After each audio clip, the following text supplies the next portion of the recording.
এই যে মতিউর রহমান মাদানী, এই মতিউর রহমান মাদানী কি করলো?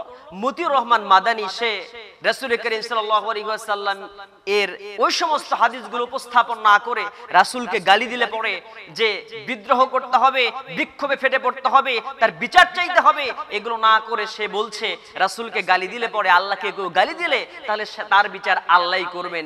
এই ধরনের বিকৃত কথা মানুষের সামনে উপস্থাপন করছে। আসলে সেই ব্যক্তিটা বিক্রি হয়ে যাওয়া মানুষ। সে কোরআনুল কারীমের সবগুলো কথা সহি কথা বলে না, কিছু সহি বলে, কিন্তু যখন বাতিলের সাথে হকের দ্বন্দ্ব লেগে যায় তখন সে বাতিলের পক্ষেই কথা বলে, হকের পক্ষে সে কথা বলতে চায় না।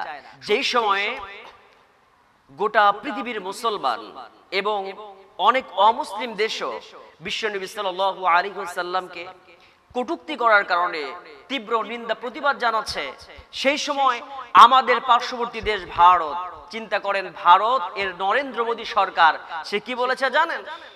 তাকে যে ডিম মেরেছে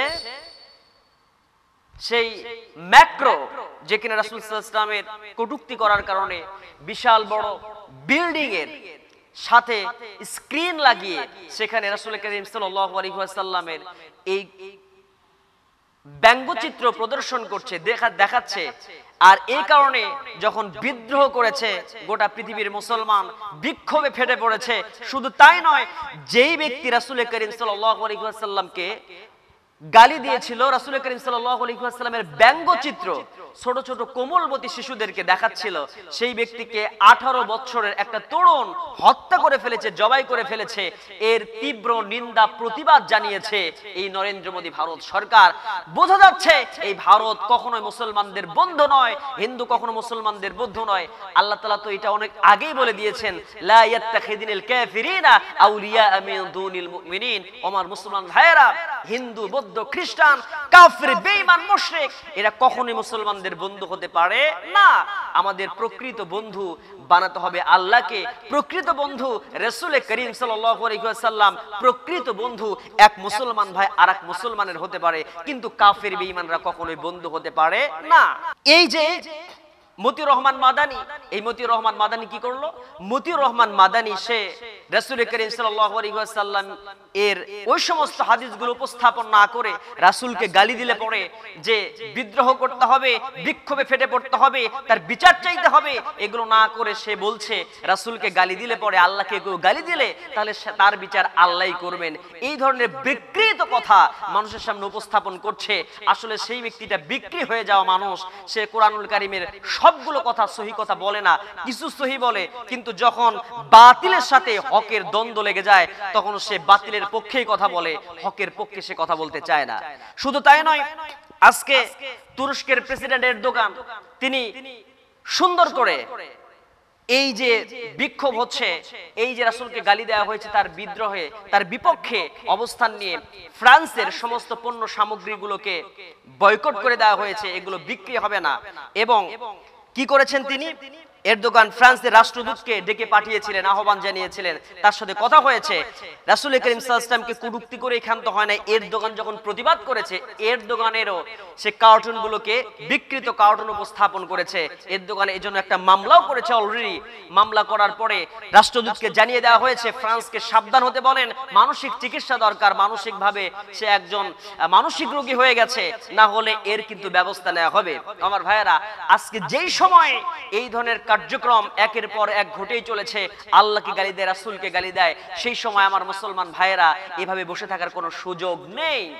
রাসূল করিম সাল্লাল্লাহু আলাইহি ওয়াসাল্লামকে দেখেন, আমরা শুধু মৌখিক ভালোবাসা দেখাই, কিন্তু রাসূলকে সাহাবা کرام কেমন ভালোবাসতেন আমরা সাহাবা کرامের জীবন থেকে জেনে নেই। আসুন খেয়াল করি, রাসূল করিম সাল্লাল্লাহু আলাইহি ওয়াসাল্লামের জীবনে যখন উহুদ যুদ্ধ ঘটে গেল, উহুদ যুদ্ধের ময়দানে রাসূল উহুদ যুদ্ধে চলে গেছেন। আল্লাহর নবী জনাবে মুহাম্মদ রাসূলুল্লাহ সাল্লাল্লাহু আলাইহি ওয়াসাল্লাম উহুদের ময়দানে যখন চলে গেছেন, সাহাবা کرام বীর বিক্রমে লড়াই করছেন। একটি পর্যায়ে আল্লাহর নবী সাল্লাল্লাহু আলাইহি ওয়াসাল্লামকে চতুর্দিক থেকে কাফির বেঈমানরা যখন ঘেরা করে টার্গেট নিয়েছে, আমার নবীকে হত্যা করবে।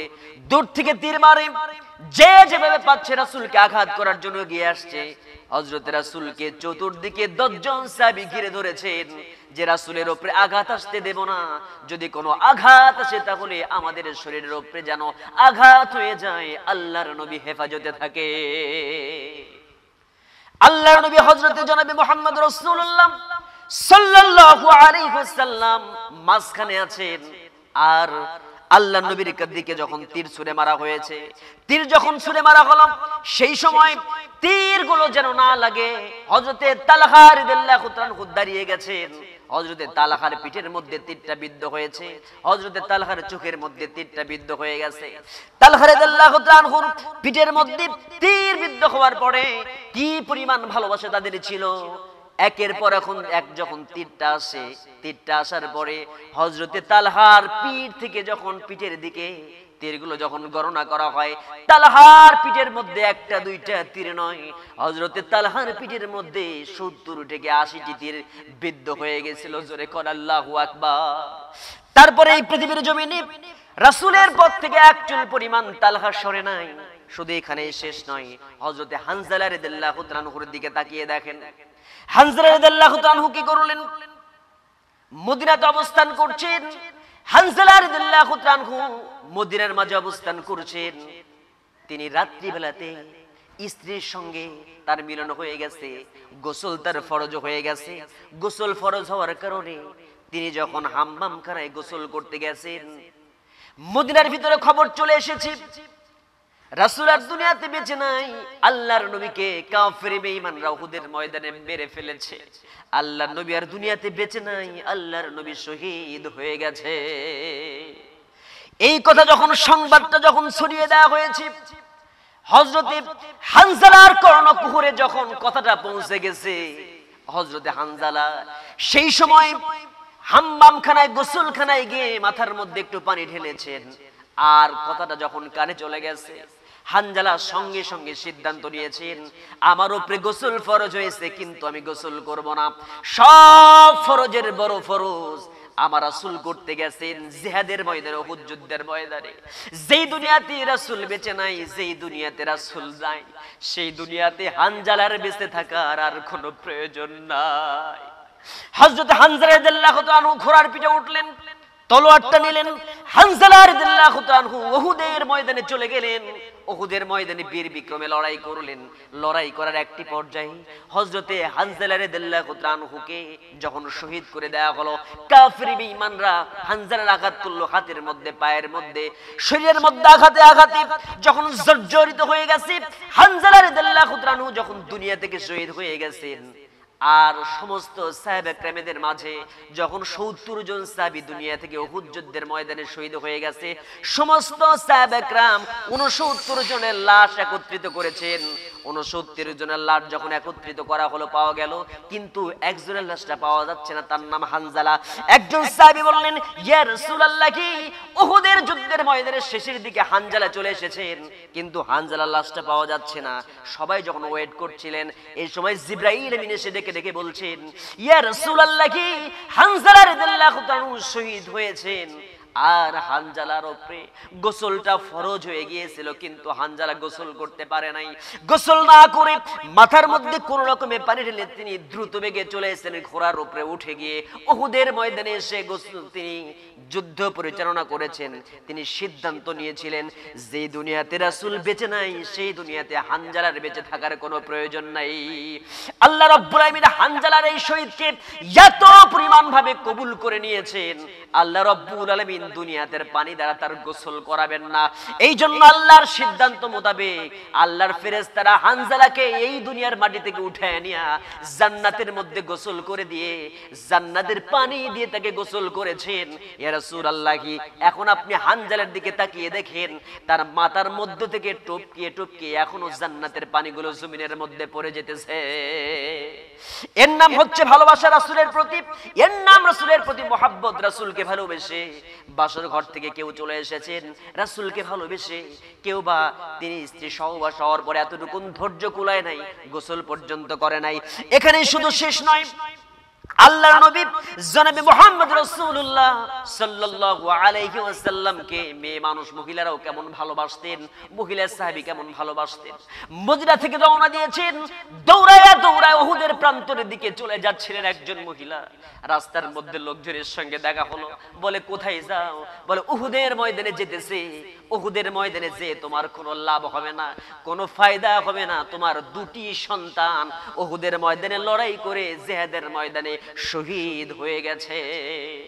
কিন্তু মহিলাটা বলছে, আমার দুইটি সন্তান শহীদ হয়ে গেছে, আমার তেমন কোনো আফসোস নাই, শুধু একটা বার তোমার কাছে জানতে চাই আমার দ্বীনের নবী মুহাম্মদুর রাসূলুল্লাহ কেমন আছে। আরেকটু এগিয়ে গেলেন, এগিয়ে যাওয়ার পরে বলছে, ও মহিলা দৌড়াও কেন? মহিলা তখন দৌড়ায় দৌড়ায় যাচ্ছে আর বলতেছিলেন, আমি জানতে পেরে যে রাসূল দুনিয়াতে বেঁচে নাই, আমাকে একটু সংবাদটা জানিয়ে দাও। বলে রাসূলের আর কি শুনবা, আগে তোমার বাবার কথাটা শুনে রাখো। তোমার বাবা দুনিয়াতে আর বেঁচে নাই, উহুদের ময়দানে জিহাদ করতে গিয়ে, যুদ্ধ করতে গিয়ে দুনিয়া থেকে সে বিদায় হয়ে গেছে।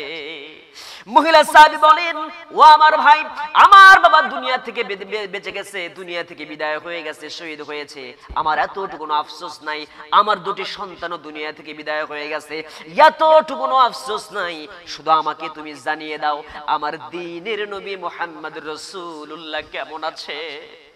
দৌড়ে দৌড়ে উহুদের প্রান্তরে যখন রাসূলকে পেয়ে গেলেন, রাসূল করিম সাল্লাল্লাহু আলাইহি ওয়াসাল্লামকে পাবার পরে রাসূলকে যখন দেখলেন আর রাসূলকে দেখার পরে বললেন, আমি রাস্তার মধ্যে শুনেছি আমার দুইটা সন্তান শহীদ হয়ে গেছে, আর আমি রাস্তার মধ্যে আরেকটু এসে শুনি আমার বাবা যেন দুনিয়া থেকে, আমার পিতাও দুনিয়া থেকে শহীদ হয়ে গেছে যুদ্ধের ময়দানে এসে।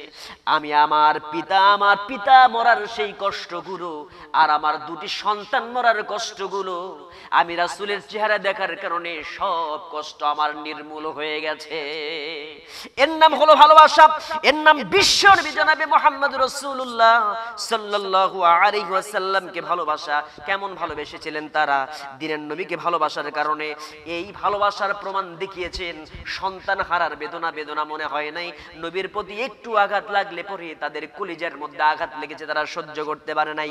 ও আমার ভাইরা, শুধু এতটুকুই ক্ষান্ত নয়, আল্লাহ রাসূল সাল্লাল্লাহু আলাইহি ওয়াসাল্লামকে উহুদের ময়দানে এমন কষ্ট দেয়া হয়েছে, আল্লাহর নবী উহুদের প্রান্তরে যখন আঘাত প্রাপ্ত হয়ে গেলেন, তার দান্দান মোবারক যখন শহীদ হয়ে গেল, হেলমেটের উপর আঘাত করা হয়েছে, হেলমেটের লোহার শিকটা রাসূলের মাথার মধ্যে ঢুকে গেছে, দাঁতের উপরে পাথর দিয়ে আঘাত করা হয়েছে, দাঁত সামনের কয়েকটা দাঁত পড়ে গেছে। আল্লাহর নবী উহুদের পাহাড়ের উপরে যখন উঠছেন, উহুদ থরথর করে কাঁপতেছে। রাসূল বললেন, উসবুত ইয়া জিবাল, উসবুত ইয়া উহুদ, হে পাহাড়, হে উহুদ পাহাড় থেমে যাও, তোমার উপরে একজন রাসূল আছেন আর দুইজন শহীদ আছেন, আর তোমার উপরে একজন সিদ্দিক আকবর আছে। জোরে বলেন সুবহানাল্লাহ।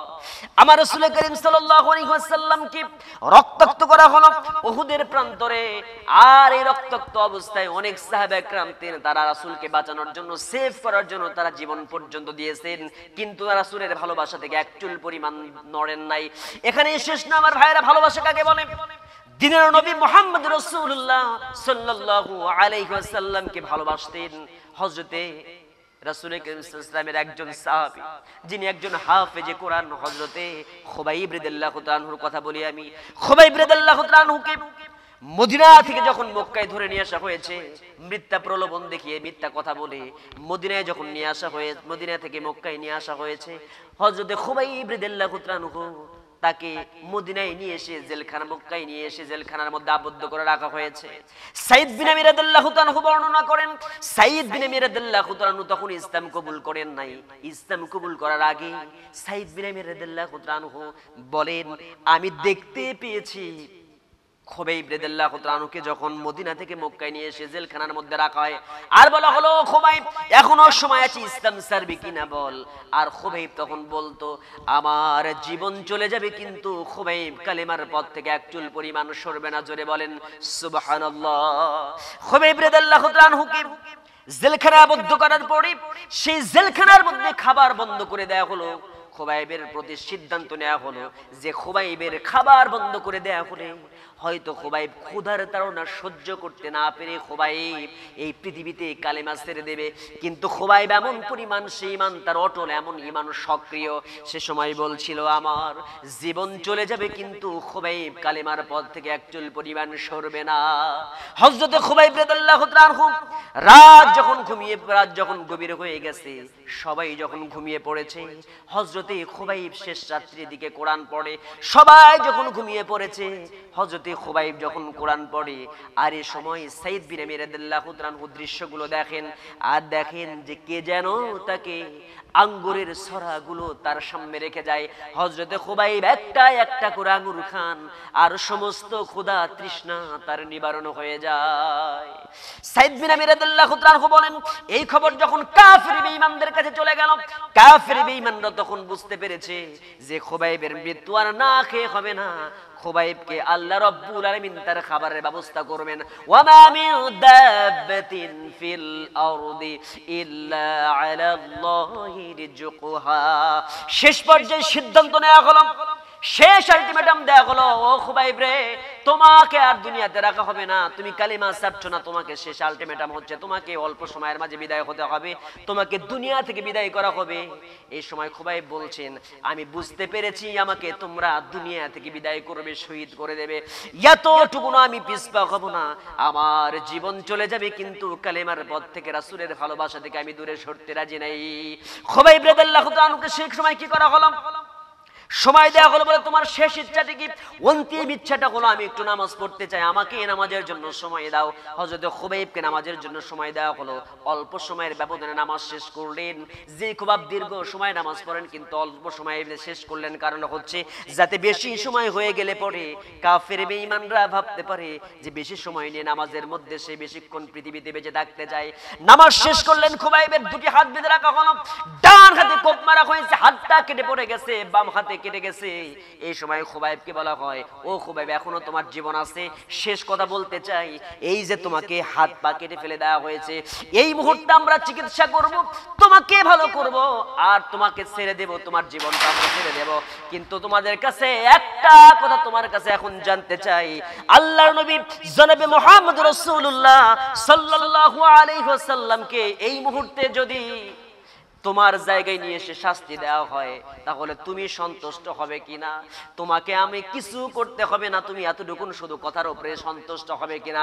বিশ্ব নবীকে জায়গাতে নিয়ে আসা হবে আর বিশ্ব নবীকে শাস্তি দেওয়া হবে, তোমাকে ছেড়ে দেওয়া হবে, এতে তুমি সন্তুষ্ট হবে কিনা?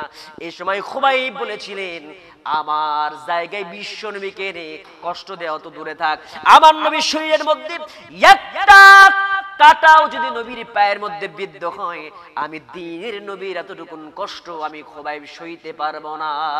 আমার দুনিয়া থেকে জীবন চলে যাবে কিন্তু আমি কালেমার পথ থেকে একচুল পরিমাণ সরব না। জোরে বলেন সুবহানাল্লাহ। আমার ভাইয়ারা, একে বলে ভালোবাসা। রাসূলের পায়ের মধ্যে একটা কাটা ফুটবে কিন্তু সেই কাটা ফোটার কষ্টটাও খুবাইব সহ্য করতে পারবে না, সাহাবা کرام পারবেন না, এর নাম বলা হয় ভালোবাসা, একেই ভালোবাসা বলা হয়। অথচ আজকে এক শ্রেণীর মানুষ আছে যারা সিন্নি খাওয়ার জন্য ব্যস্ত হয়ে যায়, ইয়া নবী সালাম আলাইকে বলে ঈদে মিলাদুন নবী পালন করে, কিন্তু রাসূলকে গালি দেওয়া হলে তাদেরকে কখনোই সে জায়গায় পাওয়া যায় না। আমার ভাইয়েরা, এইজন্য আসুন আল্লাহ রাসূল করিম সাল্লাল্লাহু আলাইহি ওয়াসাল্লামের সম্পর্কে যে মর্যাদাগুলো উপস্থাপন করেছেন, আতিউল্লাহ আতিউর রাসূল ওয়া উলিল আমরি মিনকুম, আমরা আল্লাহর আনুগত্য করব, রাসূলের আনুগত্য করব, রাসূলের পথ দেখানো পথে আমরা চলবো। আমরা যেন সেই কথাগুলো, রাসূল সাল্লাল্লাহু আলাইহি ওয়াসাল্লামের কথাগুলোকে পালন করে চলতে পারি। ওমা আতাকুমুর রাসূলু ফাখুযুহু ওয়া মা আনহু ফান্তাহু। রাসূল যা আমাদের জন্য, রাসূল যা নিয়ে এসেছেন আল্লাহর কাছ থেকে, সে যেগুলো পালন করার পালন করব, রাসূল যা নিষেধ করেছেন সেগুলোকে আমরা বাতিল করে দেব। আল্লাহ আমাদেরকে সঠিক কোরআনুল কারীমের বুঝদান করুন, আমরা সবাই যেন এর উপরে অটল অনড় থাকতে পারি। আল্লাহ সেভাবে আমাদেরকে পৃথিবীতে চলার তৌফিক দান করুন। ওয়া আখির দাওয়ানা আলহামদুলিল্লাহি রাব্বিল আলামিন। আসসালামু আলাইকুম ওয়া রাহমাতুল্লাহি ওয়া বারাকাতুহু।